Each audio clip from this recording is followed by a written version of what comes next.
C'est la Minute Impresso, oui monsieur. Cet épisode, aujourd'hui on est chez Happy Pouce avec toute l'équipe. Yes Léo. Où il est, il se cache. Ah, on les voit plus, salut. Ils sont tous là, prendre soin des buds. Oui monsieur, parce que chez Sweet CBD France, on ne travaille qu'avec les meilleurs. Et que font les meilleurs? Ils font des dingueries les gars, je vous le dis. Regardez-moi ça.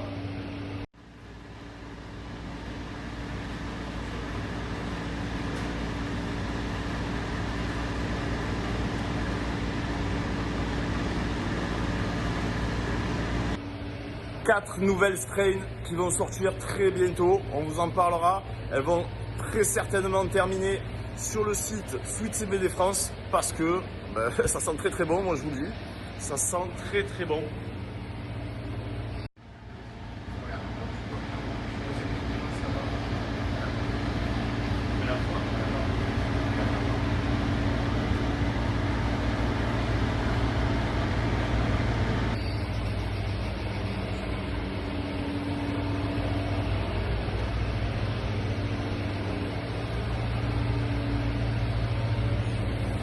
Voilà les frérots, c'était le petit tour.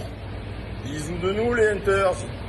Il est 6h20, c'est la première grande institution à prôner la légalisation du cannabis. Le CESE, Conseil économique et social, qui représente la société civile, fait un constat. La prohibition n'a pas réussi à réduire la consommation et les trafics. Il parle même d'échec cuisant.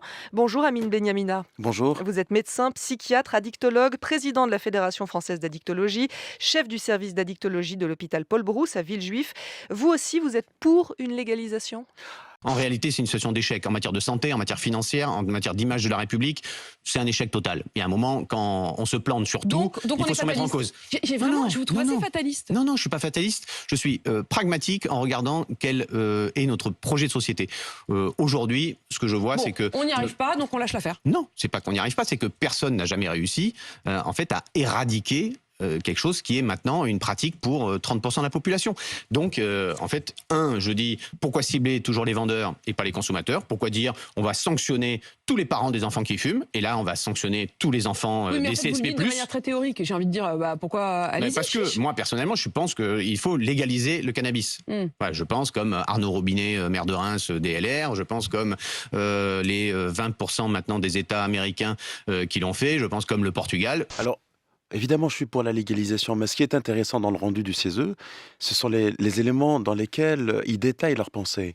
Évidemment, lorsqu'on dit on est pour la légalisation, pour ceux qui ne connaissent pas le dossier, ils sont de moins en moins nombreux, il faut le reconnaître, on a le sentiment d'être des prosélytes de la consommation. C'est tout le contraire.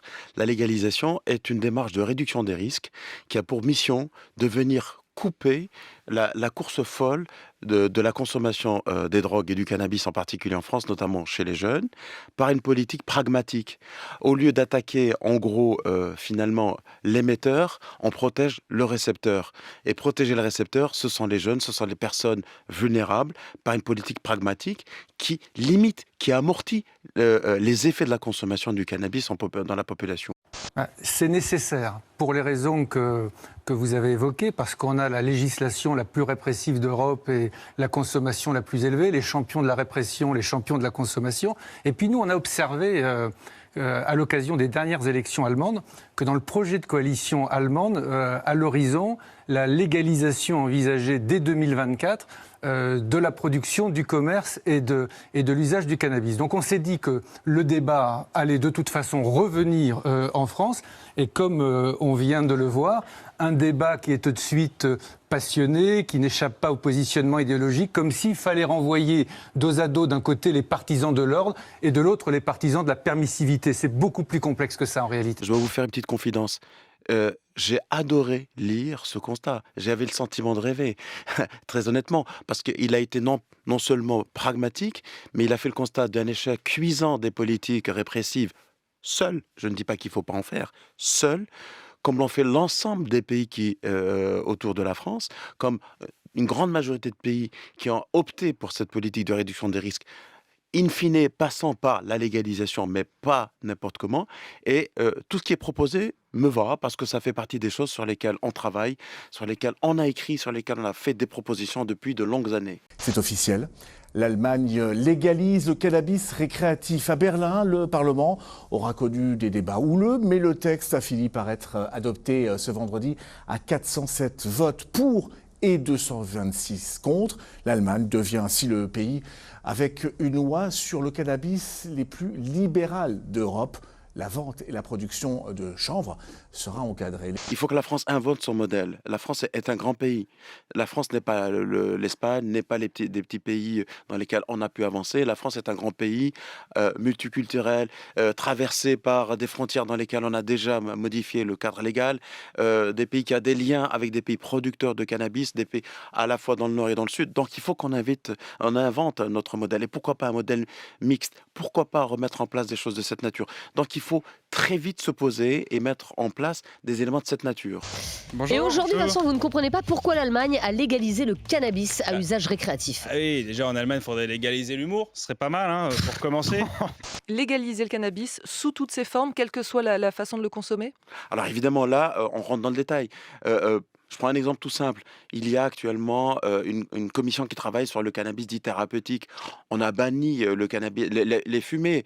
Ça peut se comprendre parce que c'est irritant pour les poumons. Donc il y a quelquefois quelques manières de proposer certaines choses.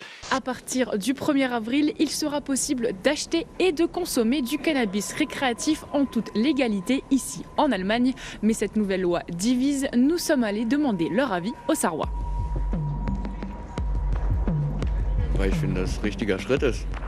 C'est une réelle avancée dans tous les cas. C'est toujours mieux que de se procurer un produit à la composition douteuse, comme c'est le cas quand le marché n'est pas régulé. Non mais parce qu'un joint sur un Allemand, est-ce que ça fait vraiment de l'effet? C'est comme ça la question. Moi, mon ex était allemande par exemple. Une fois on a fumé un joint ensemble, moi j'étais mort de rire. Elle m'a dit « je suis défoncé ». Voilà, c'est tout, pour vous dire. C'est tout. Bah, il se passe pas grand-chose. L'anecdote, c'est tout. C'est tout, ça leur fait rien, quoi. C'est ça que ça veut dire. Bah, après, c'est vrai que les débats ont fait rage quand même en Allemagne, notamment au Parlement allemand. On a des extraits des débats pour ou contre la légalisation. Ils auraient peut-être besoin d'un joint aussi, hein, ça leur ferait du bien. Il y a des modèles Aujourd'hui, le cannabis, on le fume essentiellement. On le fume essentiellement, évidemment, on le mélange au tabac, c'est une question.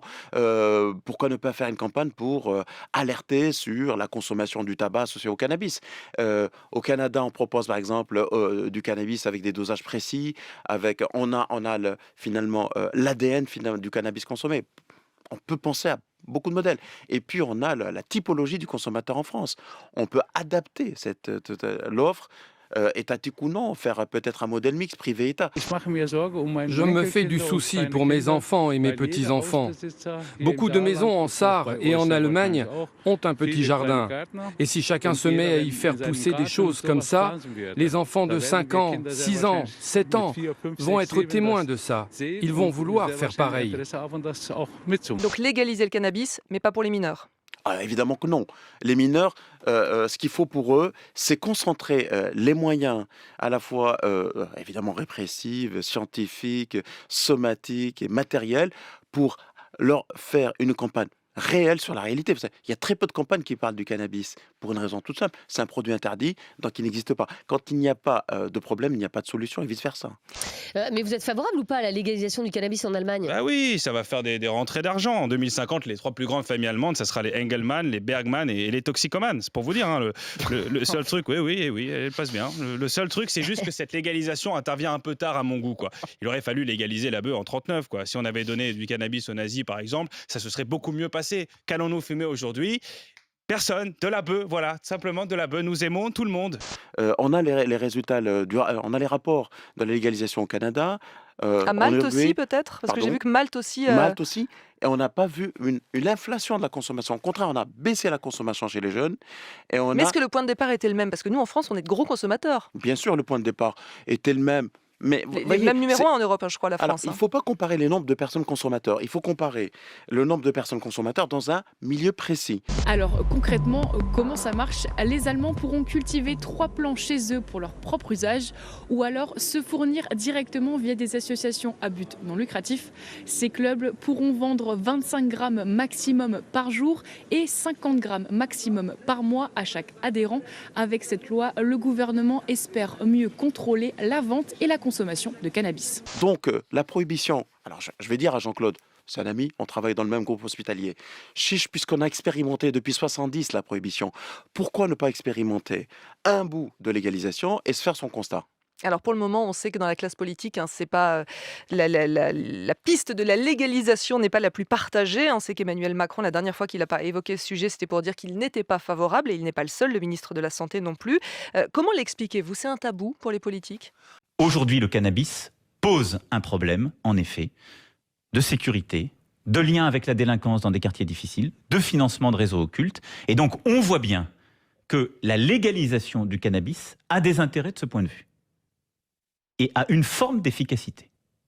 Et donc, on voit bien que, de ce point de vue, le sujet est ouvert et doit être considéré. Quand on regarde d'ailleurs l'incapacité qu'ont les magistrats de régler le problème d'un point de vue pénal, on voit que nous sommes dans un système très hypocrite. Donc vous n'êtes pas contre? De l'autre côté, j'entends, et je suis aujourd'hui pas en situation, parce que c'est un sujet que je veux travailler, donc je ne suis pas contre, tout à fait, si cette réponse provisoire c'est peut-être la mienne aujourd'hui, mais en même temps, j'entends les préoccupations de santé publique qui sont émises par ailleurs. C'est pas un sujet qui est léger. Donc, je souhaite qu'on puisse ouvrir ce sujet et je souhaite l'aborder de manière méthodique dans les semaines qui viennent. En revanche, dire, écoutez, l'interdire, c'est susciter la curiosité, continuer à offrir nos enfants au trafic. Voyez ce qu'on vous propose, probablement on peut y arriver. C'est ce que je vais dire, et c'est ce que je continue à dire aux politiques quand on leur fait les rapports. C'est ce que je voudrais dire au président de la République, c'est quand même, in fine, lui qui a le dernier mot. Donnez-nous la possibilité d'ouvrir ce débat, faisons une expérimentation du cannabis chez les personnes, évidemment, majeures, testons autre chose. Pour l'instant, la prohibition ne marche pas. On l'a dit, le CESE le montre très très bien. Merci beaucoup Amine Benyamina, président de la Fédération française d'addictologie et chef du service d'addictologie de l'hôpital Paul Brousse à Villejuif. Quelques mois avant l'entrée en vigueur de la loi, des centaines de cannabis clubs ont déjà vu le jour et ils sont prêts. Pour la plupart, l'adhésion se fait déjà sur liste d'attente car le nombre de membres est limité à 500 personnes. Avis aux frontaliers, pas besoin de se presser pour y adhérer et donc y acheter du cannabis. Il faut prouver que l'on réside bien en Allemagne. Dans quel domaine tu aurais dû investir moins de temps cette année? Dans la bœuf.